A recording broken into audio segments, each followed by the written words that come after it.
Ngayon naman po ay tumuklas ng mga katwiran at dalisay na salita ng Diyos mula sa banal na kasulatan, ating alamin kung ano po ba ang sinasabi ng Biblia tungkol sa pagiging tamad.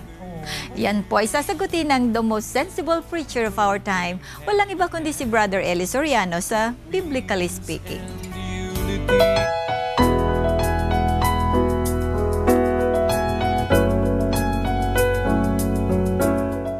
Being lazy is strictly prohibited by the scriptures.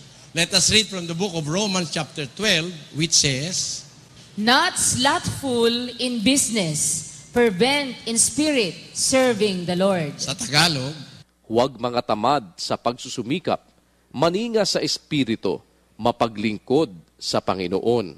huwag tayong tamad sa pagsusumikap. Dapat maninga sa espiritu at mapaglingkod sa Panginoon. Ngayon, maaaring tanong, bakit bawal maging tamad? Ano ang layunin? Bakit bawal ng Diyos maging tamad? Kasi the fruit of God's truth will make you industrious. It will make you a busy person. Basahin natin ang 2 Peter chapter 1 verses 5 up to 10. Sapagkat kung nasa inyo ang mga bagay na ito at sumasagana, hindi kayo pababayaang maging mga tamad o walang bunga sa pagkakilala sa ating Panginoong Hesukristo. If these things are in you and abound, they make you that ye shall neither be barren nor unfruitful in the knowledge of our Lord Jesus Christ. So, para ang tao wag maging tamad, kailangan ay maging fruitful siya. Paano siya magiging fruitful? Kung lahat ng bagay na ito, ilalagay mo sa puso mo. Idadagdag mo sa iyong pananampalataya ang... At dahil din dito, sa pagkaragdag sa ganang inyo ng buong sikap, ay idagdag ninyo sa inyong pananampalataya ang kagalingan. At sa kagalingan ay ang kaalaman. At sa kaalaman ay ang pagpipigil. At sa pagpipigil ay ang pagtitiis. At sa pagtitiis ay ang kabanalan. At sa kabanalan ay ang mabuting kalooban sa kapatid. At sa mabuting kalooban sa kapatid ay ang pag-ibig.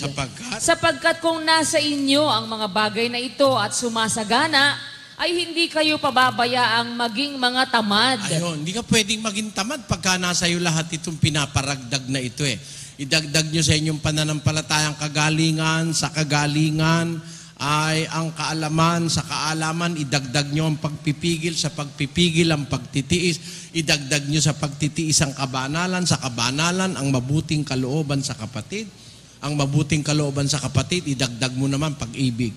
Pag meron ka nito, hindi ka magiging tamad. Masama yung tamad, kapatid. Being lazy is prohibited by the scriptures. Tingnan nga natin sa Greek, yung salitang slothful o neiros. Tardy, that is indolent, figuratively irksome, grievous, slothful.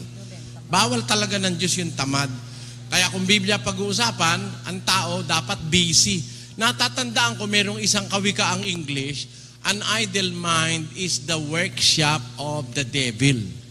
Whenever you are idle, wala kang ginagawa, tamad ka, ang ginagawa ng demonyo, tinutukso ka ng tinutukso. Kaya ang Kristiyano busy At alam mo, sa pagiging busy mo, kuminsan nga kukulangin ka ng tulog Ako nga, kung matulog 3 oras na lang, 2 oras kuminsan.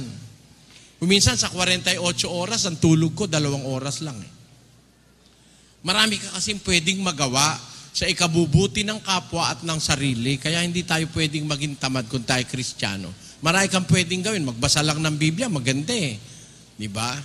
Kaya hindi tayo pwedeng maging tamad. Kung Biblia pag-uusapan, kapatid.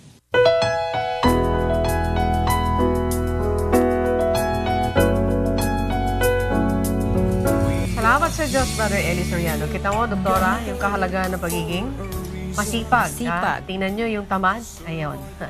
Salamat sa Diyos, Brother Eli Soriano, sa mga ipinaunawa nyo po sa amin. At iyan pong iba pa, tulad ng Bible-based article, ay mababasa din po sa www.controversy.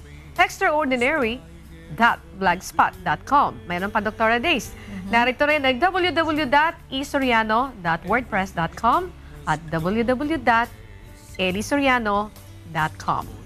Huwag din natin pong kalilimutan i-share ito sa ating social media accounts, gaya po ng Facebook, Google Plus at Twitter. At para sa iba pang mga informative at Bible-based blog at article, bisitahin lamang po ang mga official site ni Brother Eli Soriano. isoriano.wordpress.com.